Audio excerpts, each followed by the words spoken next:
Welcome to Wisdom Trek with Gramps. We are on day 2004 of our trek, and we're transitioning in the structure of Wisdom Trek to focus on the great wisdom books of the Bible. One habit I have practiced nearly every day in the past 45 plus years of my adult life is to read a chapter in the book of Proverbs that corresponds with the day of the month. This single habit has been the catalyst for gaining wisdom and creating a living legacy.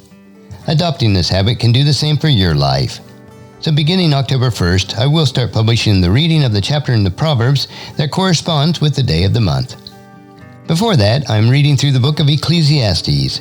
King Solomon, who wrote both Ecclesiastes and Proverbs, was the wisest person to live.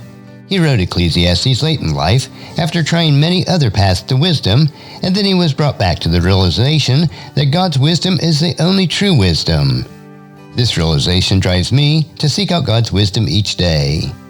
Wisdom is the final frontier in gaining true knowledge, so we are on our daily trek to create a legacy of wisdom, to seek out discernment and insights, and to boldly grow where few have chosen to grow before. Today I'll be reading Ecclesiastes chapter 7, which I have titled, Wisdom for Life. A good reputation is more valuable than costly perfume. The day you die is better than the day you are born. Better to spend time at funerals than at parties. After all, everyone dies, so the living should take this to heart. Sorrow is better than laughter, for sadness has a refining influence on us. A wise person thinks a lot about death, while a fool thinks about only having a good time. Better to be criticized by a wise person than to be praised by a fool. A fool's laughter is quickly gone, like thorns crackling in a fire.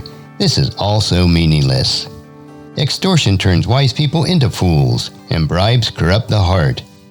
Finishing is better than starting. Patience is better than pride. Control your temper, for anger labels you a fool. Don't long for the good old days. This is not wise. Wisdom is better when you have money. Both are a benefit as you go through life. Wisdom and money can get you almost anything, but only wisdom can save your life. Accept the way God does things. Who can straighten what he has made crooked? Enjoy prosperity while you can, but when hard times strike, realize that both come from God. Remember that nothing is certain in life. And the next section is the limits of human wisdom. I have seen everything in this meaningless life, including the death of good young people and the long life of wicked people. So don't be too good or too wise. Why destroy yourself? On the other hand, don't be too wicked either. Don't be a fool. Why die before your time? Pay attention to these instructions, for everyone who fears God will avoid both extremes. One wise person is stronger than 10 leading citizens of a town. Not a single person on earth is always good and never sins. Don't eavesdrop on others. You may hear your servant curse you, for you know how often you yourself have cursed others. I have always tried my best to let wisdom guide my thoughts and actions. I said to myself, I am determined to be wise, but that didn't work. Wisdom is always distant and difficult to find. I searched everywhere, determined to find wisdom and to understand the reason for things. I was determined to prove to myself that wickedness is stupid and that foolishness is madness.